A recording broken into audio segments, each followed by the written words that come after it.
Hey and welcome to the Ruby Tuesday. My name is Ruben, and this is my top 10 for Netflix's originals or bought licenses series for the K-dramas that have been very popular over the last few years on Netflix, particularly. Ranking them from 10 to 1 changed a lot of the time. For the last few days, I've been going over them. My mind and my ranking for each one has been going in and out on which one is in the list. So let me know in the comments down below, which ones do you think, once you've watched this, should be in the list. I have my feelings, my initial reactions, and your thoughts on them change over time. There are probably still a few that are more fresh. I've included Hellbound because I've seen it, so I'll let you know my ranking. But again, let me know your thoughts down below.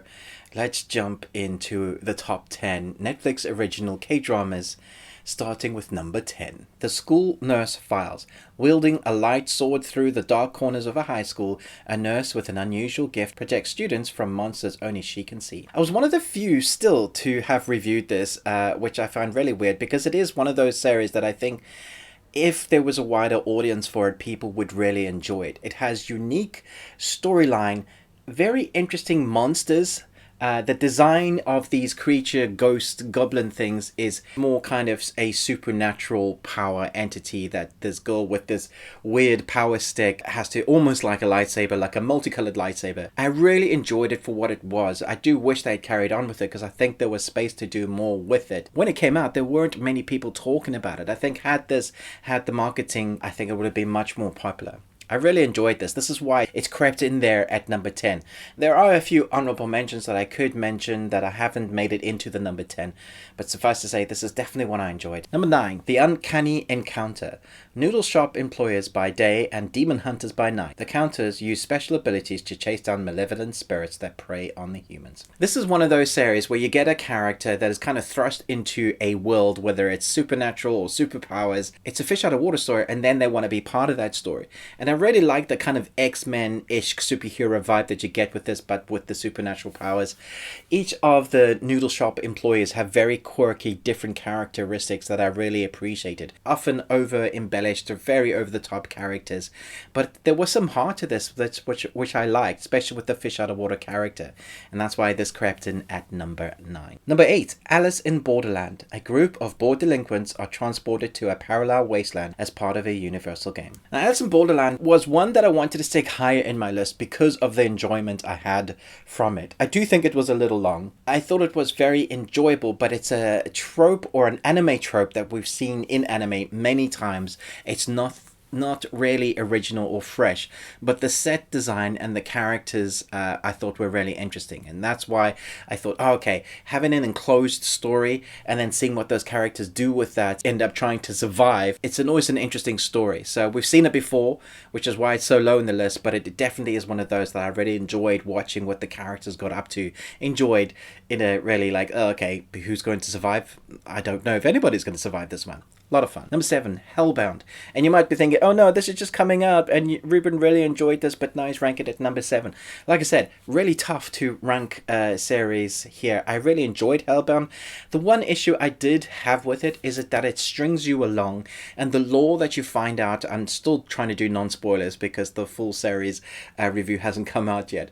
But the lore that you find out, you don't find out enough. So you see what happens to the world, how it's infected because of these monsters killing people and taking their souls, but you don't ever know why. You just see the how. And so I thought that was somewhat frustrating. It's more about the human characteristics, about humans and how they react to these very crazy circumstances. There is an end bit that you're gonna want to stay for in this series. That's why it's at number 7. Still really enjoyed it. Really want to know what's going to happen next, but I was frustrated at just dangling a piece of carrot that you kind of never really get. Number 6, My Name. When her father is murdered right in front of her eyes, a young woman abandons everything to join the criminal underworld and infiltrate the police force undercover, or to find and destroy the one who took her father from her. The reason why this is at number 6, because again, it was one that I wanted to place higher, is it's a story we've seen before. The Departed springs to mind, various version, the original, remake. It's up to you. Again, that story has been done a million times. However, the martial arts choreography with the sets and cinematography at night is some of the best you've ever seen. I would equate it to with the John Wick films at night. I loved the visceral nature of the fight scenes in this. It was just very entertaining, and then by the time you get to the end, I think you're very much emotionally engaged with your main character because they've really built and crafted that story. Very entertaining. If you haven't watched it yet, definitely put it on your list. Number 5, DP. Outside of the military base and dressed casually, these soldiers may look like any other civilian, but the Deserter Pursuit unit is anything but. This is one I was late to, but I caught up to it, and I have to say, it's one of the few that I was very much emotionally engaged with. The only thing that took me out of it a little bit was the score. It was often a very comedic light tone. The score, it said funny things were happening on screen when the atmosphere or what was happening was quite dark. I know it was an aesthetic choice, and sometimes it worked, but the other times it didn't quite work for me. However, that being said, it's a very brutal at times, and it's also very heart gut-wrenching because you are fighting for these Deserter Pursuit characters. I love the arc that these protagonists go on, and I could definitely use more from this world. A very interesting, emotional, engaging, relevant story. Number 4. In a kingdom defeated by corruption and famine, a mysterious plague spreads to turn the infected into monsters. Man alive, when I first saw Kingdom come out, because we've had 2 seasons and a prequel movie, I was blown away by the mix of zombie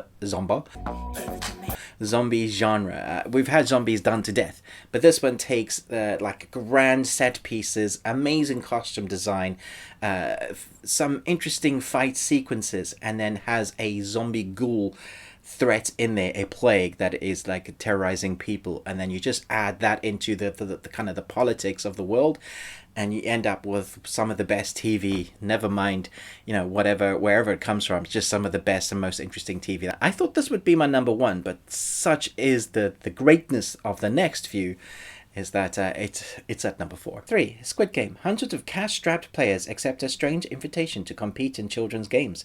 Inside a tempting prize waits with deadly high stakes. A survival game that has a whopping 45.6 billion won prize at stake. If you've seen Battle Royale or Hunger Games, then you've seen kind of the main plot of this story. But what that does is then it takes that gambling premise and puts it in there with this storyline, and you get some very visceral moments when you think certain people are going to survive. And it also takes these games, kids games, that then become very dark and dangerous. It's a series that managed to jump over to the zeitgeist of what everybody is watching. 142 million people watched it. It was number 1 in over 90 countries. Definitely a win for Netflix. I know there is a sector of people that think that this is not nearly as good as people said it is, and I thought this would be my number 1. I still my number 3 because I found it very much entertaining, and we just had news that Squid Game Season 2 has been greenlit. They would be bonkers not to because of how popular it was. Number 2, Sweet Home. I decided it was time to die, and the world agreed with me. When you open your eyes, all you see are monsters. I loved the monster design in this, and the peril that was throughout. It's one of those, people are trapped in a building, they don't know how they're going to survive, because outside the world has demon and monsters. Without going in deeply into the story, if you haven't seen it yet, the creature design alone is worth watching this one for. But it's the intense peril from monsters and people within inside. So there is a story that's going on outside, but inside the building is where I think it gets really interesting. Looking at what people do in circumstances like this is great. Reminds me of Frank Darabont's The Mist. So now we're going to my number 1. And can you guess what it is?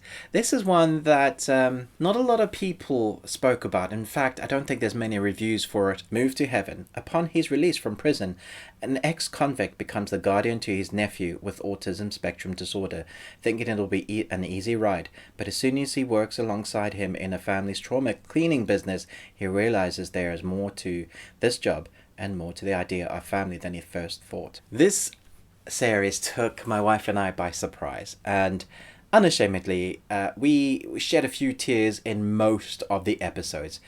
This has the most emotional engagement from us ever compared to any South Korean series, or any series really. It is gut-wrenching at a deep level, and maybe it resonates with us because we do have a family member that is on the autism spectrum, so we see a lot of that. But it's just the way they show how family can come together, broken family, from a very messed up start situation to what they end up doing.